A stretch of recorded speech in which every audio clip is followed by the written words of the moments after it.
Chris Black here. I am a senior sales engineer at Graylog. Today we'll be talking about log wrangling. Log wrangling is, using it in the colloquial North American sense of that word, is usually referring to handling of livestock of some sort. And unfortunately, logs are a lot more like livestock than we'd like them to be. You have to get them corralled, you have to get them branded, you have to get them organized and moving in the same direction. You have to care for them, you have to feed them, and sometimes it's not as easy as it seems. We're going to talk about how you can make the most out of your logs, get the most out of them, and make them do the most for you that you can. You've seen the table of contents, it's in the description, so we're not going to go over that, but we're just going to try to talk about what it is you need to do, or you can do, to get the most out of your logs, to understand them better, to make them do more for you, to offer more information to the people that have to read them. Why are we going to do this? Because logs is hard. They just are. Randy Franklin Smith, while I was working on this presentation, he put out a marketing piece, and this quote was in there. I found it on his website. There's been a lot of companies who've tried to put out a lot of products over the years, and I've worked for several of them. But no matter how hard they try, none have ever been able to make SIM or even centralized log management, for that matter, simple. It's not simple to do. It just isn't. Why is that? I can give you Randy's reason for that. For him, he says, to begin with, it's a tall order to detect breaches from raw log data because raw log is very raw. Log data is cryptic, it's redundant, it's poorly formatted, and it varies widely from source to source. Log data is also untrustworthy. You need to know so much about the idiosyncrasies of each of these log sources in order to interpret it that it's very difficult. And then there's the problem of scale. He says that logs are huge in three-dimensional terms. The dimensions he talks about are the volume of events that you need to process every second, the volume of storage needed to archive that data, and then just the sheer quantity of endpoints that you have to deal with. All of those are challenges, but to that I'll add a few of my own. I think we often don't even know what information is available inside those logs or what those logs could tell us. There's a lot in there. If you're not an expert in 25 different products, you may not know exactly what's in there. A lack of context. Not always easy to understand how this fits in with other things, or if there's other types of information that might make what's in this message clearer to us. Logs are messy. He says they're very raw, but they're messy. Sometimes they've got a lot of information in them that's usually not very relevant, but it's not always even put in the same order. Or there are some vendors that don't even write their own logs in a consistent format. The low signal to noise ratio is a big problem because there's a lot of data, but not all of it is useful. So you've got to be able to pick those two apart. You've got to be able to tell what's important information from the noise. The lack of effective leadership is another one, or executive leadership. The policies that are in place can help a lot to make it easier to be effective with your SIM or log management. And the last is misaligned incentives. We set things up in a way that make us more likely to, we'll go over what that means, but there are things you can do to try to help that. What can the logs tell us? I mentioned that we often don't know what's in there. There's categories of information, so you can get authentication information, you can get network information, identity access management, endpoint, application. Those are all categories. There's fields within that have specific information of that type, but you don't always know ahead of time what those are. And there's a couple ways you can find out. You can either collect those logs and you can look through them yourself and pour through every single log and see what kind of information is in there and make notes and come up with an idea of what it is that's in each of those and come up with your use cases from that. Or you can go to some of these online resources because some of the times it's coming from, or the vendors themselves offer resources. The first one I've got on there is ultimatewindowsecurity.com. Randy Franklin Smith, the quote that I just referenced a minute ago, has an outstanding site called Windows IT Security. If you haven't seen it, I'm going to put a shot up here, but Google that, Randy Franklin Smith, Ultimate Online Security Encyclopedia. Great resource. Cisco. There's a lot of people that have Cisco out there, and they have a guide for their log formatting. It describes every single event ID, describes what's in each one of them, what kind of value is going to be there, and it can be very helpful if you're not terribly familiar with that, with those products. Palo Alto has one that you'll see. Plesk has got the Linux logs explained. Fortinet's got their own. Most vendors have got Checkpoint, you name it. Most of them have got some kind of resource for helping you to understand what data is available, what kind of format you can expect it to come in, and that can help you a lot when you're trying to decide what information is going to be important to you and your team. So this is the screenshot for that Ultimate Windows Security page. If you'll notice here, you've got all of the different types of Windows logs that are available, and then you'll notice to the right you've got the different versions. So you can cross-reference Windows 2016 to Windows XP or whatever. You can go through and cross-reference those. You can get the event IDs. You can get a description, a human-readable description of what that event does, or how it relates to other ones, or how it's identical to other messages or in the same category as other messages. If you don't know Windows very well, this is a fantastic resource. It's been around for 20 years, and it just keeps getting better. I talked about adding context. You can add context to that data. We call that enriching data. There's a lot of different kinds of enrichment. We're going to go through what some of those are, some of the details, and what you can get out of it. A lot of different categories. We'll go through each of them specifically. Some of that stuff is coming from external sources, some of it comes from internal sources, and you use it in different ways. So who is information? This gives the analyst the ability to connect the geography to the IP address. So you have some idea of where they're coming from. It's not perfect, there's all sorts of ways to get around it, but it's still useful to have some idea. If someone's coming in from Serbia and you are a junior college in Kansas, probably not traffic you're likely to see very often. Reverse DNS lookups. Just being able to tell the analyst what domain it's coming from can be very helpful. GeoIP we mentioned. If you look at this example, we've added GeoIP information to the log, and it will give us not only GeoIP, it'll give us the cities, it'll give us also autonomous system network information, so you can see where it's coming from, what system, what company owns this, or what company owns this AS. And that can be very helpful to the analyst. Some other types, AD lookups. These days, AD is still the center of the universe for a lot of places. It's the single source of truth for authentication and authorization. Being able to look up data within Active Directory to provide maybe the user's manager or the group that they belong to. There's all sorts of other objects that are stored in Active Directory that can be helpful to an analyst, or even like a help desk person. You don't have to, it doesn't always have to be a security analyst. Internal lookups. You can do things like location information. What building are they in? What campus are they on? What floor are they on? What department do they belong to? That can all be useful information when you're trying to evaluate what you're seeing in a log. Asset information can give you the owner of that resource, can give you criticality for that resource, can tell you the vulnerabilities of a resource. Let's say you've got a WAF and you are seeing an attack against a server. If you know for a fact that you don't have the vulnerability for the exploit that they're attempting to use against you, you can downgrade that. You don't have to pay attention to that with the same level of attention that you would if you know for a fact you're vulnerable to it. If they're hitting you with a database attack and there's no database behind it, okay, it goes from an 8 or a 9 down to a 2 or a 3.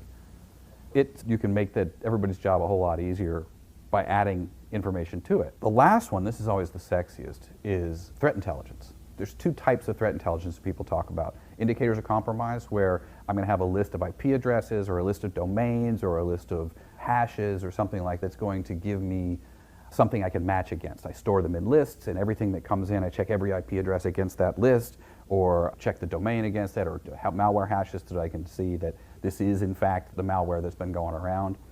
And that's one sort, and that's the threat intelligence. It's useful. It's something that there's its own challenges maintaining that list and maintaining the lookups, but it can be useful. And then there's the other types of threat intelligence that offers more generalized context.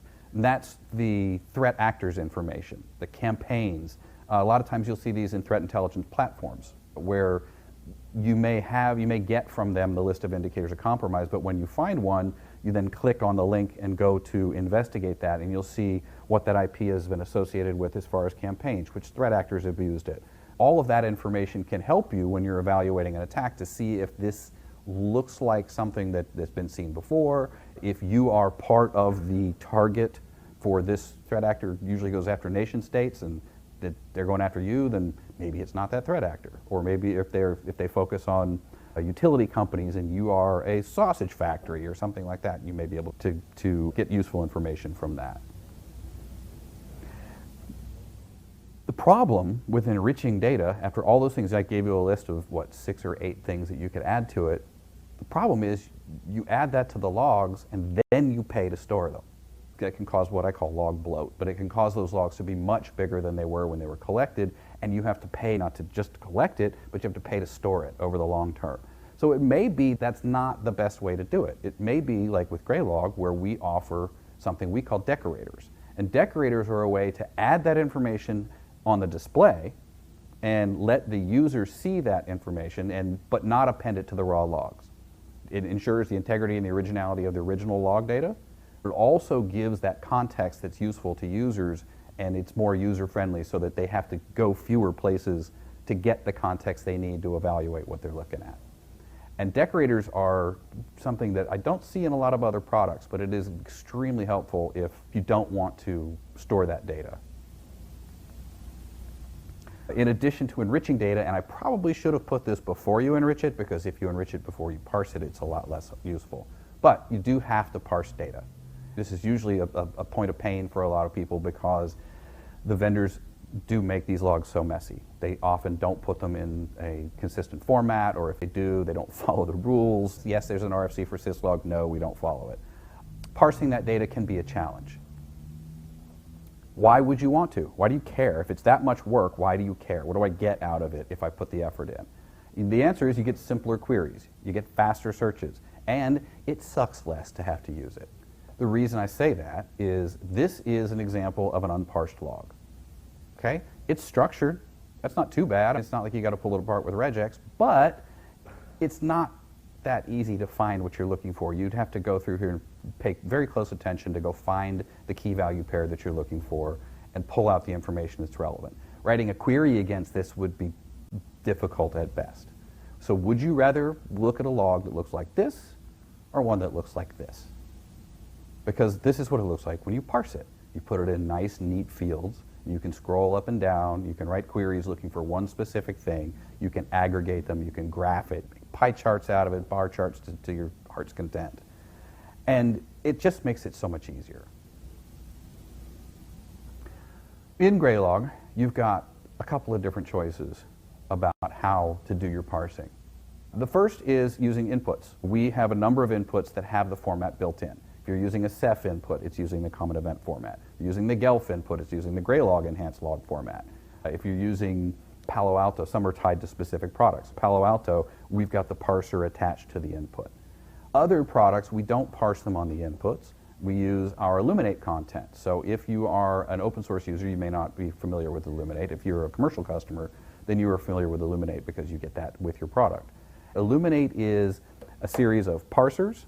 Along with parsers, you get dashboards and some alerts, and you get the Graylog information model, which I'll talk about a little bit more in a minute. The way that we do parsing for products that don't use either of those two processes is via pipelines. So you may or may not be familiar with pipelines. I would encourage you, if you're not familiar with them, to become familiar with them. There's some new things coming along that are going to make pipelines a whole lot easier, but they are the way, and the best way, for you to parse logs for yourself if it's not something that we do for you out of the box. Once the data gets parsed, the next step that will give you the most value is to normalize that data. Normalization is the process of standardizing the data so that no matter how it comes in, it gets stored in like formats, so that like data is stored in the same field regardless of where it came from. What do I mean by that? If you've ever had to do this yourself, if you've got more than 5, 6, 7 products, you've probably got some variation of this. Every vendor uses a different way to describe the same data. Source IP could have 5, 6, 7 different ways to record it. If I want to write a query, it all has to be in the same field. Otherwise, I'm writing really ugly, long queries with lots of ors, and it becomes a lot harder to do. If I could put it all into one field called source IP, I can do a query that says, show me the source IP, and it doesn't matter if it came out of a firewall, or a server, or an EDR, it doesn't make any difference. It's all source IP. Normalization is something that's incredibly important to do, but it's also pretty hard. It's something that a lot of people don't do. Why would you want to? What do you get? Again, when you normalize data, what do you get? The first thing it does is it makes it just easier. It streamlines your log management. You end up having a much neater environment. You don't have your signal to noise ratio goes way up. It enhances your security because now you can manage your logs efficiently. It reduces your cost For one thing, for storage, because storing like data is more efficient, you'll get better compression ratios. It also reduces your costs because you don't spend as much time getting the answers that you need. It simplifies the analysis because you now know where to go look for data. It's not hidden in different spots for different products. You can do things like aggregating across large groups of products, and it works, unlike when you don't have it normalized. And it just overall improves your efficiency. How do you do it? Okay, you can do it yourself.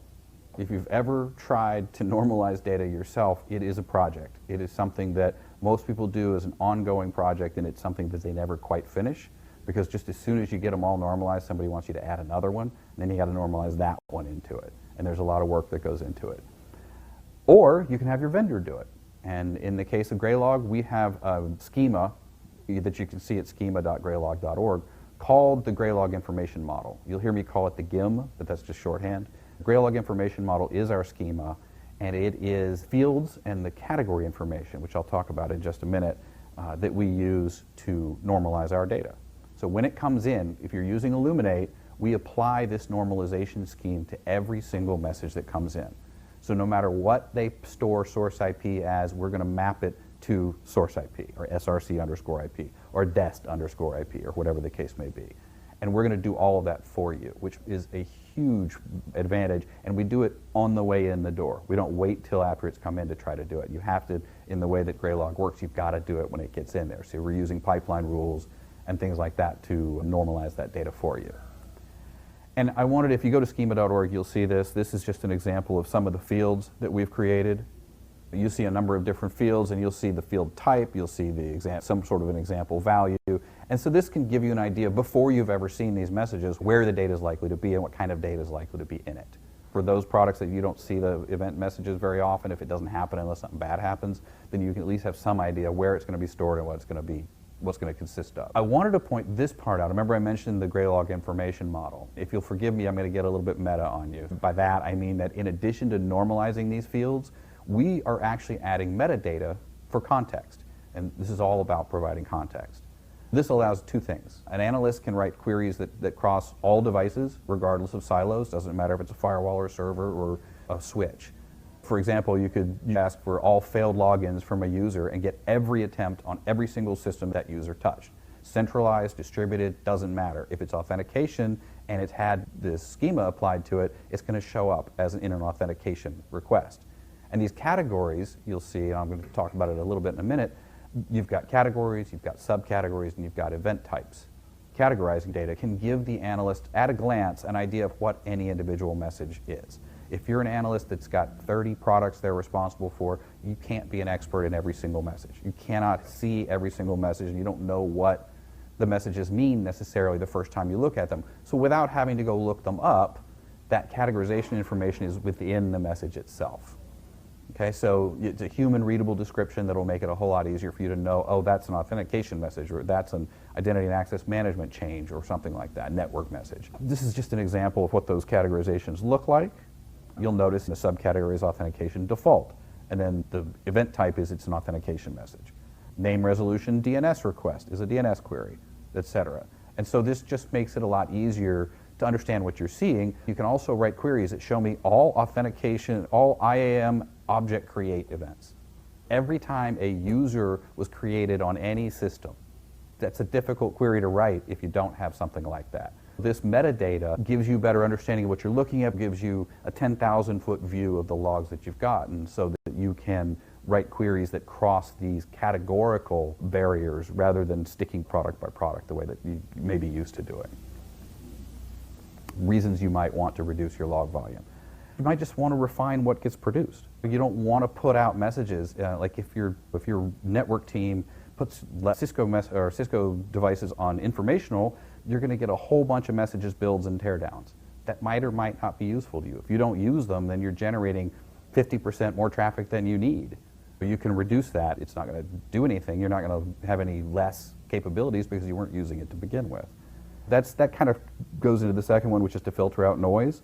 And to filter out noise, you can drop messages. So if you can't stop someone from sending them to you, you can just drop them when they get there. You don't have to collect them. You don't have to store them. It's a very simple pipeline rule. You can remove redundant data from the message itself, but keep the whole message. In the example of Graylog, you'll notice that the message field often contains all of the information from the parsed fields, but in its original form. If you don't need that original form after you've parsed it, rewrite the message field. You can't delete it in Graylog, but you can rewrite it.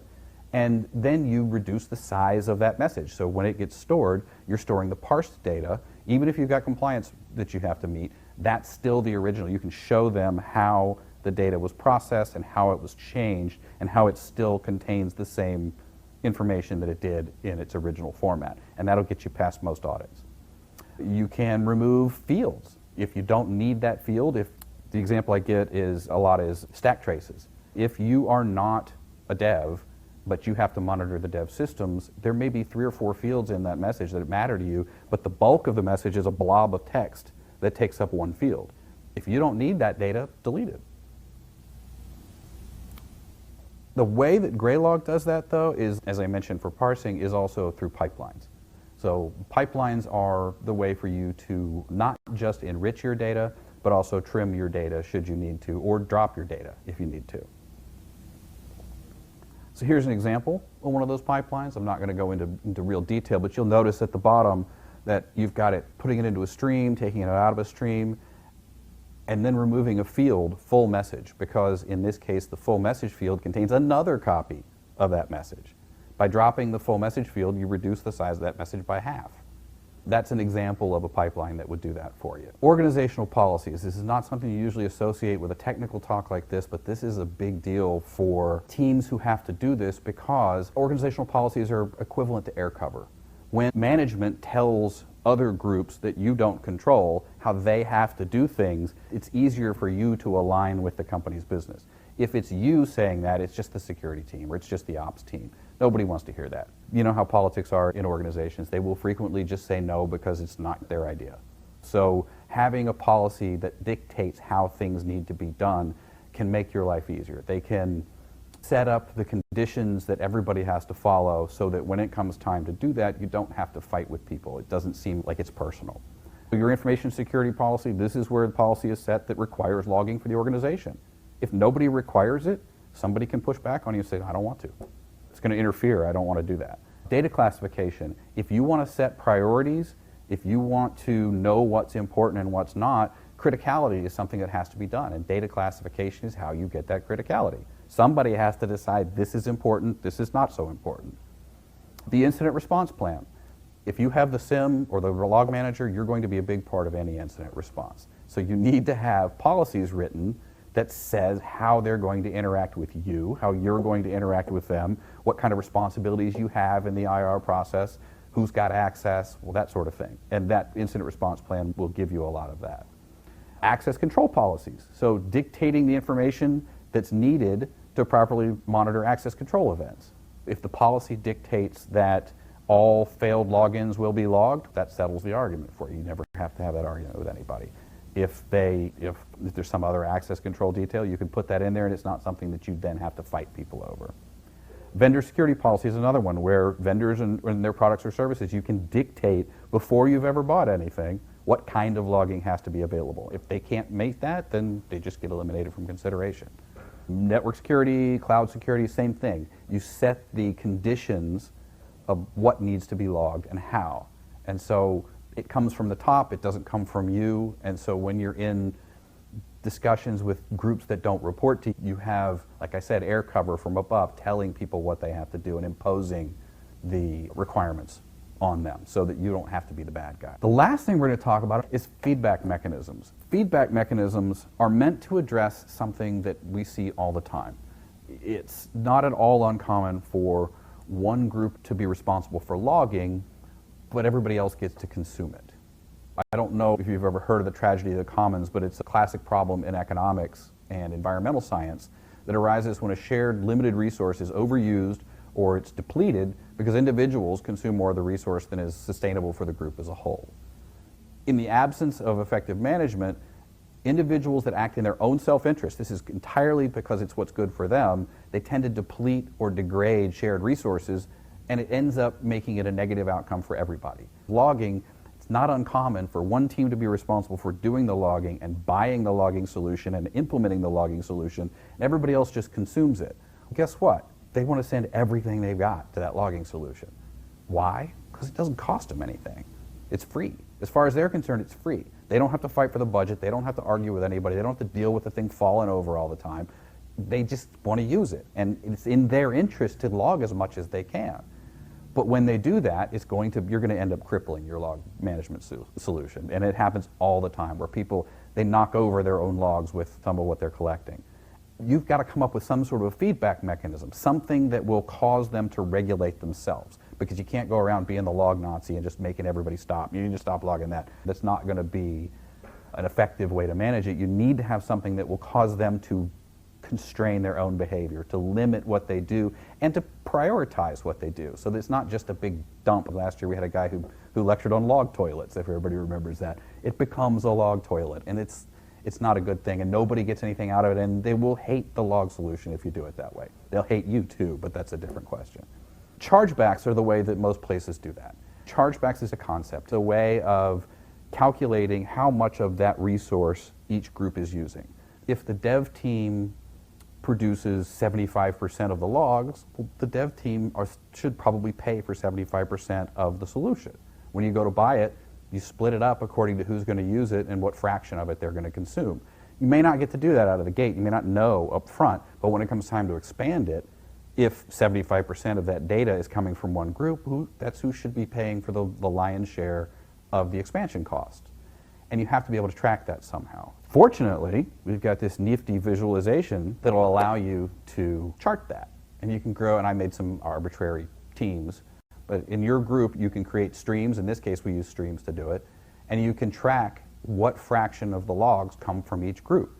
Now there are some places that do it in a very automated fashion, and they output this data into some system that then does some sort of an accounting change. But you can make it simple. You can just say, when it comes time for us to do an expansion this year or next year, whenever we expect to expand, we're going to bring this report to you and go, look, you're 75%. I need 75% from you, and you're 15, and you're 10, and then we use the other 5, and we're good. It can be simple, and you can do it without a whole lot of fanfare, but it is something that will cause people to consider what they're doing because it has a cost. If the devs don't want to limit what they do, if their boss has to pay for them not limiting what they do, then eventually the boss is going to come and say, you know what, we need to maybe rethink this. Let's do this a little bit differently. And so chargebacks are a mechanism to make everybody feel the pain so that everyone will control themselves and will limit what they do. On the topic of devs, I wanted to bring out one more thing from organizational policy. If you're a company that produces a lot of its own software and you have in-house devs, that's where an organizational policy comes in, to at least output logs in a structured format. It doesn't have to be your structure. It doesn't have to be in the Graylog information model schema. It's just some kind of structured format. Key value pairs, comma-separated values, anything. Just throw me a bone. Make it the same every time so that I've got some chance of making sense out of it. That policy put in place will avoid a lot of headaches, because that is a fight that universally, I don't think any dev has ever agreed to output to a structured format without being forced to. It's not something that they want to do. They're comfortable with it. It works the way that it is. They don't want to change. If there's a policy before anybody starts writing software that says you have to output to a consistent and structured format, you can greatly simplify the process of, like I said, going through those logs, enriching them or trimming them as necessary, and avoid a large source of bloat. You can do a default no policy, which is to say, no, you can't log it unless you can tell me what the business case is. What does the business get out of it? If the business doesn't get anything out of it, we're not collecting it. You can use a functional policy where you go through your use cases and say, I'm going to look for these things. I'm going to pay attention to authentication and access control and access to critical resources. And from there, you can decide what's important to those categories, and you can go through and pick your sources that way. Or you can just look at what you've got in the way of events and say, what's available to me? And you can go through and say, but always you want to decide ahead of time what you want to do. Don't ever wait, turn it on, see what happens, and then decide what to do with it. That is the least efficient way to do it, and the way you're most likely to be unhappy with the results. It should fit into your larger risk management process. Security in general is risk management.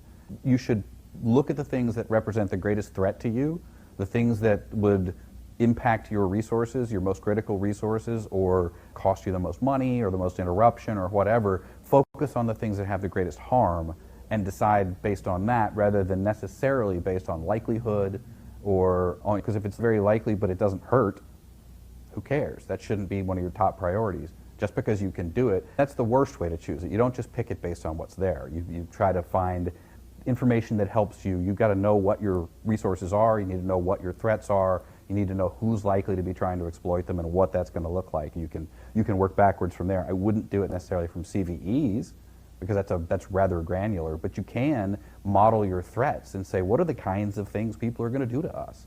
Who would want to come after us? How would they do that? And so then you can look at categories. Okay, I'll watch authentication, I'll watch access control, I'll watch identity and access management events. And you can derive your principles from that rather than trying to start at the very lowest level and work your way up. Thanks very much.